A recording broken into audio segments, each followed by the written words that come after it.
Teks laporan hasil observasi adalah teks yang berfungsi untuk memberikan informasi mengenai suatu objek atau situasi setelah dilakukannya investigasi atau penelitian secara sistematis. Struktur teks LHO yang pertama ada pernyataan umum.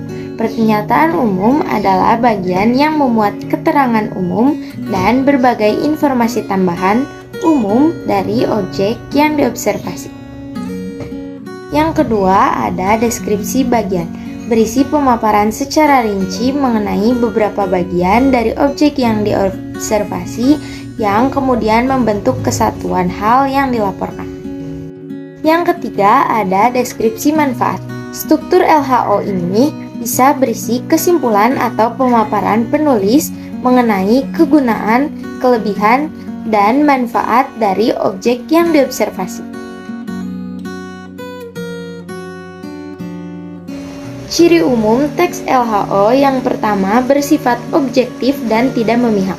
Yang kedua, harus ditulis berdasarkan fakta yang terjadi.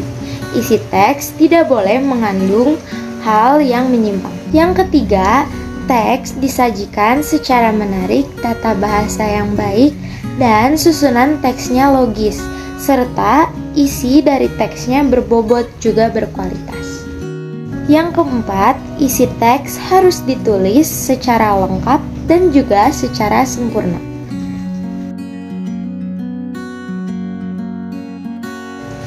Ciri kebahasaan teks LHO yang pertama menggunakan kata kerja atau kata verba. Yang kedua menggunakan kata benda atau kata nomina. Yang ketiga menggunakan frasa verba. Yang keempat menggunakan frasa nomina sebagai istilah kata yang umum digunakan pada suatu bidang tertentu. Kelima, kalimat yang hanya menggunakan satu verba atau disebut juga dengan simplex. Keenam, kalimat yang menggunakan dua verba atau disebut juga dengan kompleks. Ketujuh, menggunakan kata konjungsi. Kedelapan, menggunakan kata sinonim atau persamaan kata. Kesembilan, menggunakan kata antonim atau lawan kata.